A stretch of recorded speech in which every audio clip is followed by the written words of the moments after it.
All right, let's have a look at practice quiz number 6 here, vector addition. We got a quiz on this on Monday, of course. We got 3 vectors here that we've got drawn head to tail, which means we've got a good vector diagram, right? I'm not going to try to trick you with that on Monday. If I draw the vector diagram for you, I will draw it head to tail. I'm not going to try to trick you and go head to head and whatever. If I don't draw the diagram for you, then that's up to you to draw it correctly head to tail. But I'm not going to trick you. I'm not going to try to trick you, right? Now, we are missing one thing for the vector diagram. That would be the resultant vector. It's not really critical that we draw that now, because in the end, we can't find it right now, right? What do we need in order to find that resultant vector? The sum of these vectors. What's the goal? You remember what the goal is? What's always the goal when we're adding these vectors together? Yep.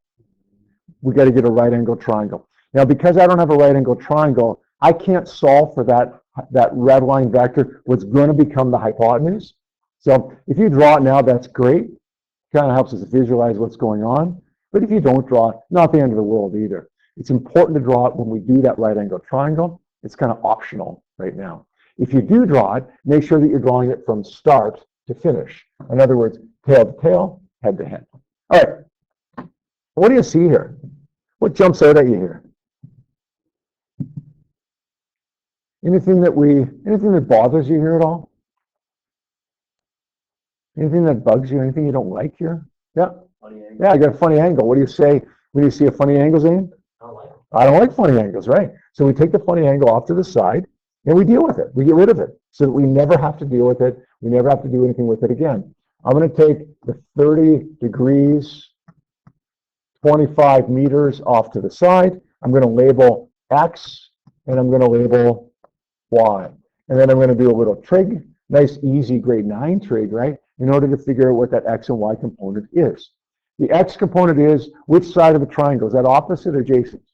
Not hypotenuse, right? 25 is the hypotenuse, right? The X component is what? Opposite or adjacent? Yep, adjacent, good. So we're going to use cosine for that. We'll say cosine 30 degrees is equal to X adjacent over hypotenuse. X is equal to 25 cosine 30. Now, we want to make sure my calculator is in degree mode. This is the first time today I'm doing a calculation involving an angle. So let's just do that little check that we do, sine 90. If it equals 1, I'm in degree mode. Good, I am. If I'm not in degree mode, we want to switch that to degree mode, right? All right, 25 cosine 30. Don't do, I think it was somebody in my physics 30 class yesterday. I don't think it was anybody in here. Somebody did the equivalent of this. Cosine 30 times 25. I mean, technically, cosine 30 times 25 is correct here. But when you do that, you get an answer that is wrong. Why? This is assuming, the calculator is assuming that the 30 and the 25 are together here. So whatever 30 times 25 is, what would that be, 750, I want to say? We're taking cosine of 750. If you use brackets around the 30, it would actually work, but the better way to do it is to do it the other way around and say 25 cosine 30. Those should give us the same answer, but because of the way we entered it the first time, we get a different answer there. 21.6506. That sounds better, right? 21.6506. So I want you to always go 25 cos 30 as opposed to cos 30 times 25, even though technically the second way is correct. You're probably going to enter it into your calculator incorrectly if you do it that way. All right, we're going to do the y component now. That's the sine function. Sine 30 degrees is equal to the y component over 25. The opposite side, 25 sine 30 is equal to 12.5. And then, you know what we do at this point, right? We box it off. Why? Because that's what we do. No good reason for that other than we want to have structure. If we do questions the same every time, it builds familiarity. And when we're stressed in the middle of a test and we're looking at a question and all we see is a blank page and stress in our head, sometimes familiarity with a question allows us to get a start on it, right? We can see the solution in front of us on that blank page if we do it the same way every time. All right, let's replace this 25 meters with the X and the Y. I don't really care which one you draw first, X, then Y, or Y, then X, doesn't make any difference. Yeah, I got X and Y, but whatever. Now I'm going to scratch out. If I do this myself, I might erase this, but I can't really erase this. I'm going to scratch out this 25 meters, 30 degrees, and do that because that vector is dead to me. I'm never gonna use that 25 meters again. If I was, what the heck did I just do that for? Why did I find those components if I'm going to use that 25 meters, right? Waste of time. Okay, what comes next? What comes next, you guys? Yep. Yeah, we got to get the components of each of the vectors and then add them. Remember, we got to get a right angle triangle. Now, in this case, we kind of have one, although technically we don't have a right angle triangle because it's one side, two sides, three sides, four sides, right? Although I don't think it takes a rocket scientist to kind of turn that into right angle triangle. We're going to go through our tried and true method though, because sometimes it doesn't look quite as neat as this when we get to this stage. So what we always do at this stage is go X components, Y components, and then add up all the X's, add up all the Y's. X components, all right, we'll get to 50 meters. What's the X component?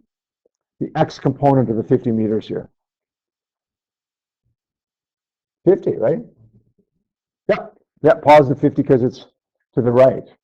So let's say 50 meters. And Jaden, what's the Y component of that one? Yeah, because it's not going up or down, right? Now we have that 25 meters, which is dead to us, right?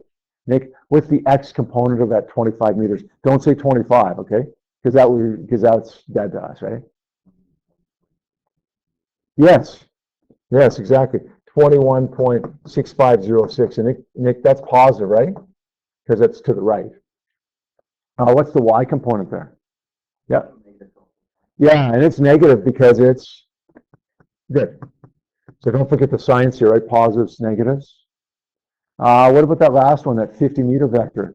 Tavian, that 50 meter, what's the X component of that one? Yeah, good. And the Y component, Grace? Good. Negative because it's good.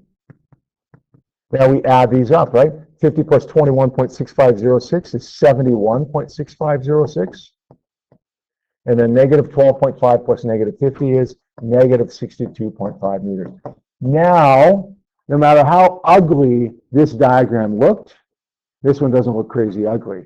But no matter how ugly it looks, at this point, I can turn it into a right-angled triangle vector diagram, which is, remember, always the goal. We're going to say 71 to the right. How did I know that was to the right? It's positive. I'm going to do 62.5 down. How do I know that's down? Because it's negative. Good. Is this good? What's wrong? Tail to tail. If it's a vector diagram, which it is, I have to make it head to tail. So I've got a couple of options. I could do it. I could draw it right here. That would be head to tail. But for whatever reason, I don't have a good reason for this. Whatever reason, I usually like to draw the X component first and then the Y component. Either of them, though, are equally correct.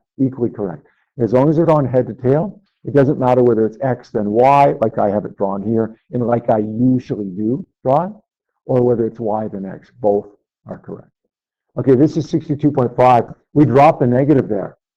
You guys remember why I dropped the negative when I do my diagram? Yeah, I got to show direction, right? When I was up here, I had to show direction by putting a negative in there. When I'm down here, my arrow shows me the direction. Let's draw my result now. It was kind of optional to draw it before in the first diagram. Now that I've got my right angle triangle and I'm solving for that red vector, now it's important to draw that resultant vector. And we're going to draw that from start to finish. A reminder, don't forget to put your arrows on the end, right? I don't want to see a triangle that just has, that's just like this, right? You're going to get the same hypotenuse. You're going to get the same magnitude, but your direction, you got a 50-50 chance of getting your direction correct.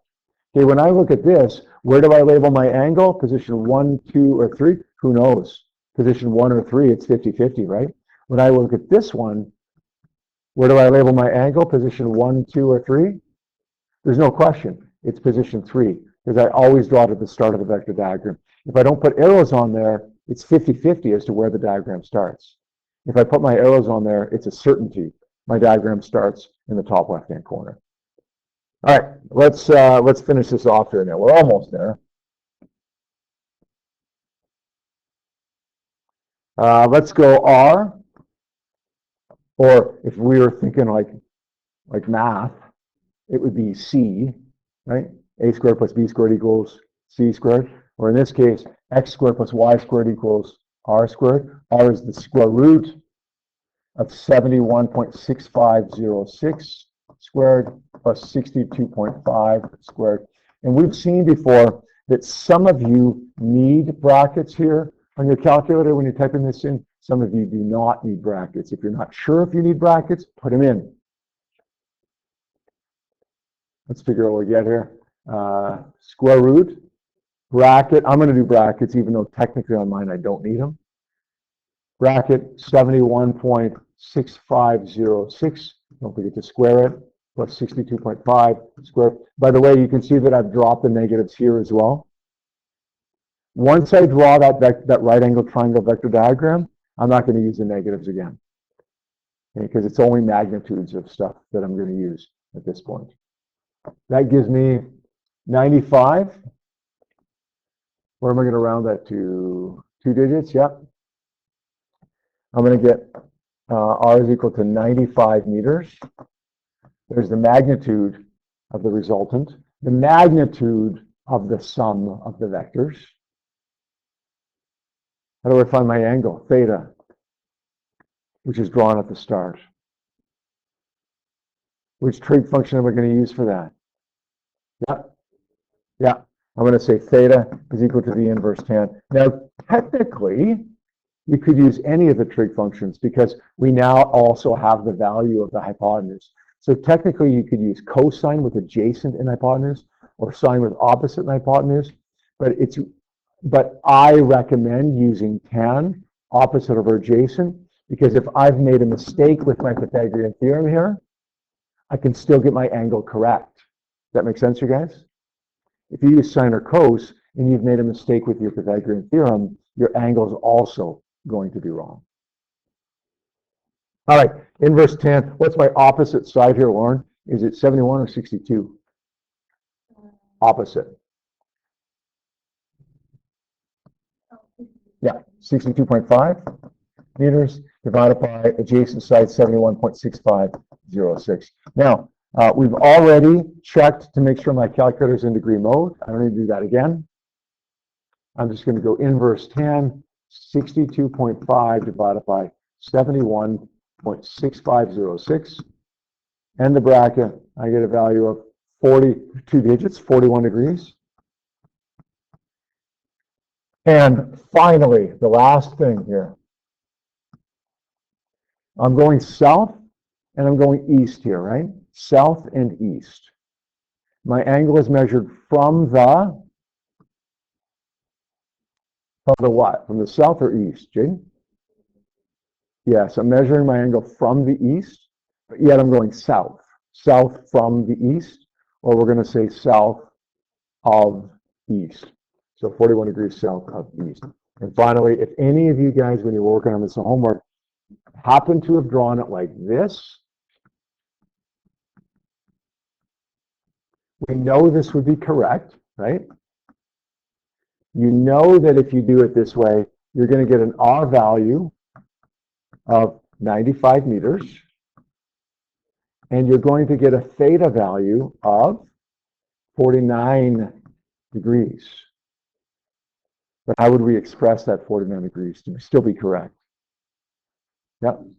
Yeah, that would be 49 degrees east of south, because in this case, we would be measuring it from the south. We're going east, but we're going east from the south, or east of south. So both of those are correct.